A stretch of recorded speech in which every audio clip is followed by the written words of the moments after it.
Masama raw itapat yung paa mo sa pintuan kapag natutulog. Isa itong paniniwala sa kultura ng mga Chinese, partikular na sa feng shui na tinatawag nilang death position.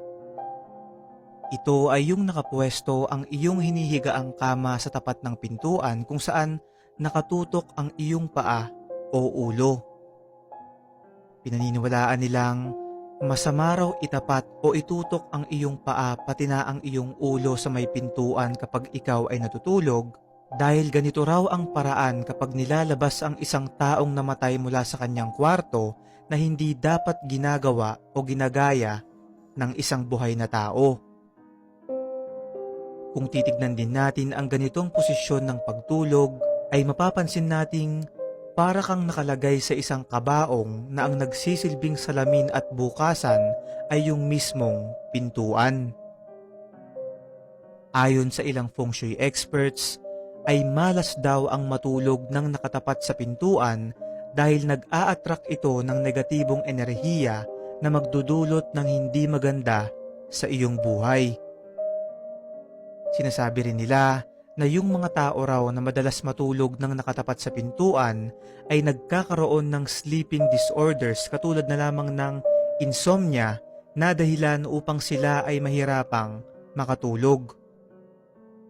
Ayon sa feng shui, upang maiwasan ang mga bagay na to ay dapat raw nakapwesto sa gitna ng kwarto ang iyong kama at nakatapat ang iyong ulo sa may timog. Ang paliwanag patungkol dito ay kung titignan daw natin ang posisyon ng pagtulog ng karamihan sa mga hayop, ay mapapansin nating ipinupwesto nila ang kanilang ulo sa may timog dahil doon sila nakakakuha ng maganda at positibong enerhiya kung saan napapadali ang kanilang pagpapahinga. Ngayon, kung hindi naman daw maiiwasan dahil wala nang natitirang espasyo sa iyong kwarto at talagang mapipilitan kang matulog sa tapat ng pinto, ay siguraduhin daw na meron kang salamin sa may bandang hilaga ng iyong tinutulugan upang banggain ang anumang negatibong enerhiya na maaaring pumunta sa iyo.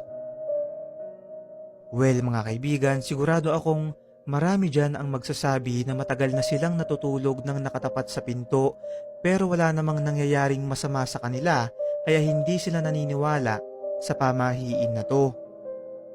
Pero kahit pa ganun ay sigurado rin akong marami din dyan ang kayang magpatunay na ito ay totoo, na talagang nakaranas ng hindi magandang pangyayari sa kanilang buhay nung sinuway nila ang paniniwalang to na magmula noon ay hindi na nila muling inulit. Ang pinupunto ko dito mga kaibigan ay meron tayong magkakaibang karanasan patungkol sa napakaraming bagay na nagbigay sa atin ng iba't iba ring pananaw at opinyon sa mga nangyayari sa ating paligid. Kung hindi ka naniniwala ay irespeto mo na lang ang mga taong talagang naniniwala sa mga ganitong bagay dahil wala naman talagang nakakaalam ng totoo dito sa mundo nating punong-puno ng hiwaga.